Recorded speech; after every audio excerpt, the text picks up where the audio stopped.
ఈ patient sugar report చూడండి. తినకముందేమో sugar కంప్లీట్‌గా నార్మల్ ఉంది. అదే తిన్న తర్వాత చూడండి చాలా ఎక్కువగా ఉంది. మరి ఈ పేషెంట్ హెచ్‌బీఏవన్సీ చేపిచ్చాం. అంటే 3 మంత్స్ యావరేజ్ షుగర్. చూడండి అది మంచిగా కంట్రోల్‌లో ఉంది. అంటే 3 మంత్స్ నుంచెల్లి షుగర్ అనేది టైట్ కంట్రోల్‌లో ఉంది. మరి తిన్న తర్వాత పెరగడానికి రీజన్ ఏంటి అంటే ఫస్ట్ వన్ ఏంటంటే పేషెంట్ టాబ్లెట్ వేసుకోకుండా ఈ పోస్ట్ లంచ్ షుగర్స్ తిన్న తర్వాత ఏదైతే బ్లడ్ టెస్ట్ ఇస్తాం గదా! అది టాబ్లెట్ వేసుకోకుండా ఇచ్చారన్నమాట. అందుకోసమే షుగర్ అనేది పెరిగుంది. సో, మీరు గూడా తప్పకుండా టాబ్లెట్ వేసుకొని టెస్ట్‌కివ్వాలి. నెక్స్ట్ రీజన్ ఏంటంటే పేషెంట్ రెగ్యులర్‌గా నార్మల్‌గా లైట్ బ్రేక్‌ఫాస్ట్ తీసుకుంటారంట. కానీ ఈ రోజు ఏంటి ఈ హెవీగా రైస్ అనేది ఎక్కువగా తీసుకొని షుగర్ ఎంతొస్తో చూద్దాం అని చెప్పి ఎక్స్‌పెరిమెంట్ చేశారన్నమాట. సో, ఇది సెకండ్ రీజన్. మీరేంటంటే రెగ్యులర్‌గా మీరు ఏదైతే మార్నింగ్ బ్రేక్‌ఫాస్ట్ తీసుకుంటారో సేమ్ అదే తీసుకొని మీరు టెస్ట్ అనేది చేపించుకోవాలి. ఎందుకంటే మీ డాక్టర్ ఏం ఎక్స్‌పెక్ట్ చేస్తారు?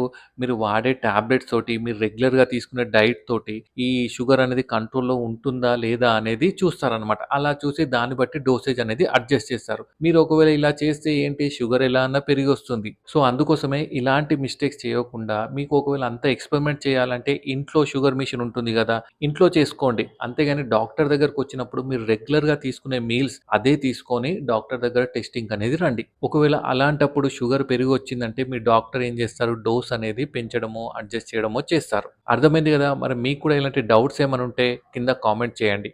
Thank you.